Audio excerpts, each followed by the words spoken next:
Good afternoon. Me and my grand chick, my content creator partner of things, are driving to Chicago O'Hare Airport. We're going to turn in our rental truck. We got the Avis mystery vehicle, and that worked out really well for us, and we saved about $150. In our case, we got a Honda Ridgeline, which had a four-door truck cab and all-wheel drive, and it's been nice to drive. I would do that again. We're going to get to O'Hare Airport, and at O'Hare Airport, we're going to be checking in for an Embraer E170 to Little Rock, Arkansas, where we'll connect with another Embraer E170 on to Dallas. Now, our flights right now say they're on time, but I have a feeling the Little Rock flight might be a little late. Not terribly worried about connecting in Little Rock because it's got a handful of gates, and making our way from one to the other should be no big deal. So, should be some good plane spotting at O'Hare Airport before we leave. Let's go for a ride. Thanks.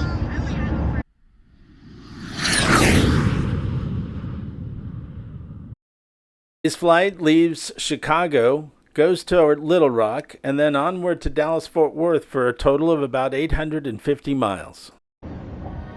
When you're returning a rental car to O'Hare Airport in Chicago, get gas early. It can be really hard to find around the airport, and if you disagree and think there's a better solution, comment below. My co-star for this trip was pretty upset with me because I left my phone in the rental car and we had to rush back and then rush into the gate. She had a good attitude about it, but she adjudged me. You have to touch the side of the plane. Okay.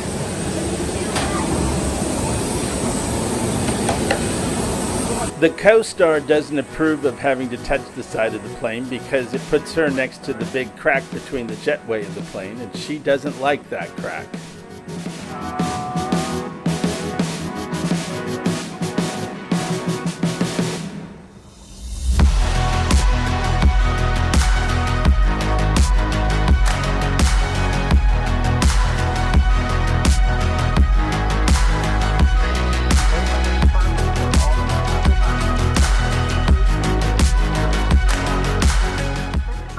On a per-seat basis, airlines generate a lot of revenue from these flights using regional jets and contracting out to regional jet airlines. My challenge with them is this.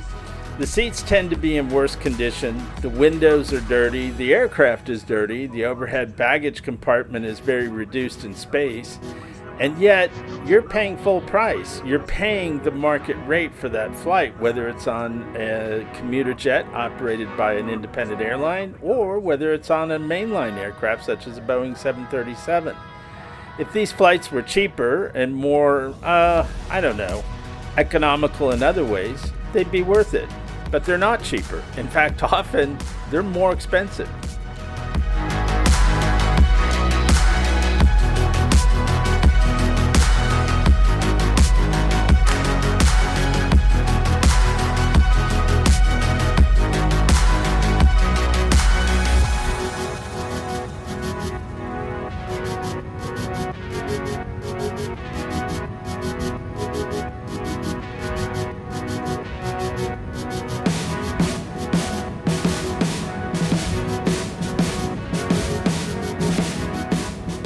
We're traveling from Chicago to Little Rock and then onwards to Dallas. And why? Well, it's a bit of a two-part story. Number one, I actually neglected to buy the tickets for this trip early, and that meant I was going to pay a pretty high price. I managed to find an economical price using my Chase Sapphire travel account and some points. I still paid about $200 per seat on this flight return, and that's not cheap. But it was affordable enough for us to make this trip. The other reason I'm taking this trip, well, to demonstrate what an alternative routing might actually be like. Our chances are to go from here to Little Rock to Dallas, and that's more or less on the way, and I'm using air quotes as I say that. but it should be an experience to try and connect through what I would describe as a non-regional hub. Little Rock is a small airport serving a small capital city of a small state. And we'll find out what it's like to arrive and count on the flight schedules of regional jets and commuter airlines as opposed to the mainline aircraft.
After departing Chicago, I kind of assessed my surroundings and asked myself, is this flight worth it?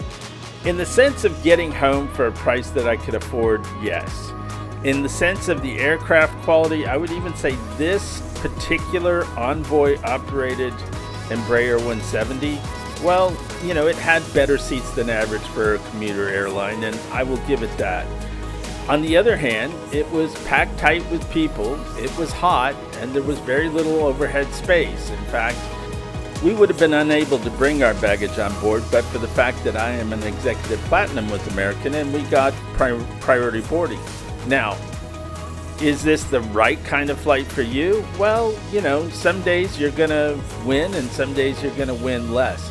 Is this better than Spirit or Frontier? Hands down it is. So on that level, it's good. But the real question is, coming into Little Rock Airport, am I going to arrive on time? And is my next flight going to leave on time? And when it comes to a commuter airline, the chances of that go down significantly.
Yeah. whatever it wants? Well, they can pull it up to a plane and then push it back away from the plane.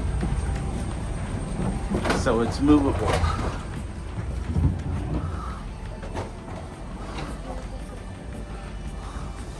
What do you think of that plane?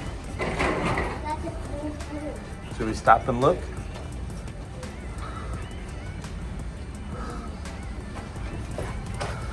Trouble, okay? So what?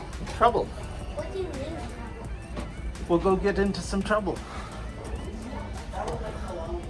Won't that be fun? Yeah, like the lambs.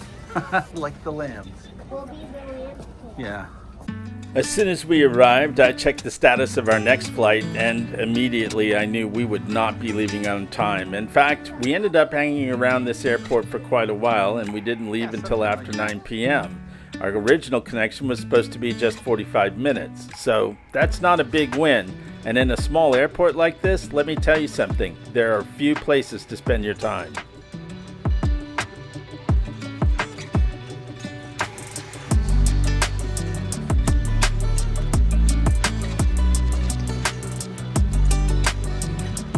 Yeah, I wish I could go on that. Oh yeah? Yeah. Yeah, it looks much safer than walking on that. I don't understand why. Why? Well, it's just not our plane.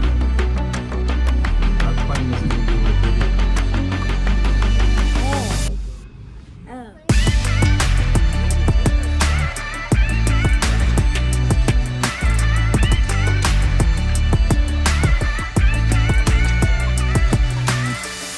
Where is she? Is not our plane.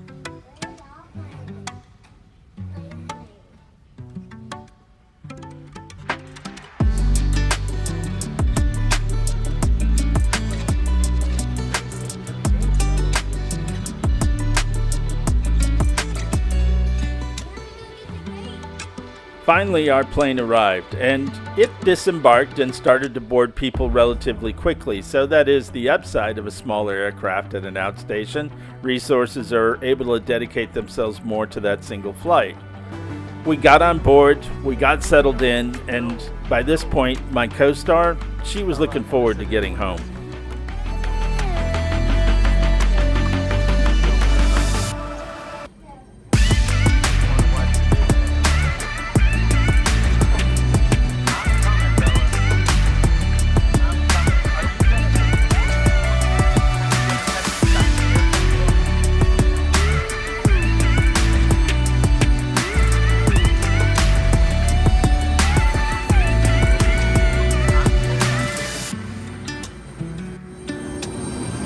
They're gonna get in first and I'll get in second.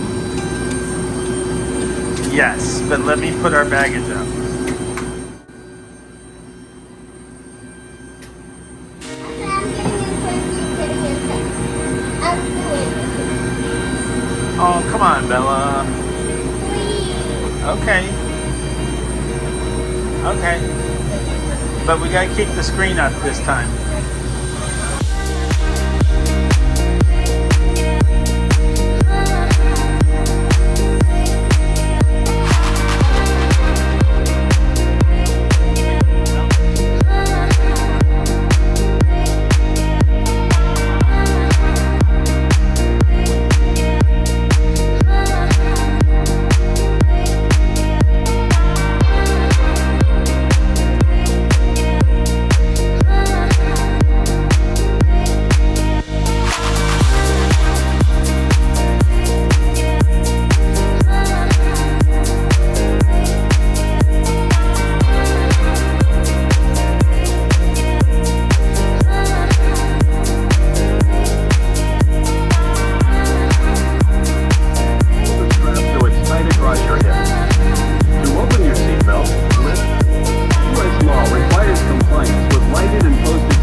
Our flight took off fast. We got into the air, and it wasn't 30 minutes into the air that my guest star, she actually asked a question, is this first class? My answer, yes. She looked around and said, but this isn't anything special. It's just a bigger seat. And then she looked at me with some pretty sincere eyes and said, that's good for you, but what about me? I don't get anything from this. And at that point, she suggested that we go to the back and just use those seats because in her opinion, it was a better value.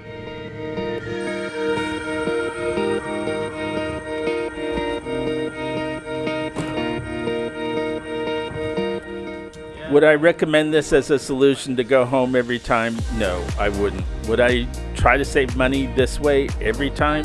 No, I wouldn't. In this case, it worked for me, and it was certainly a better solution than leaving myself to the chances of Frontier or Spirit. But is this the way to do it all the time? No, I don't think it is. Look for the non-stops or the direct connections.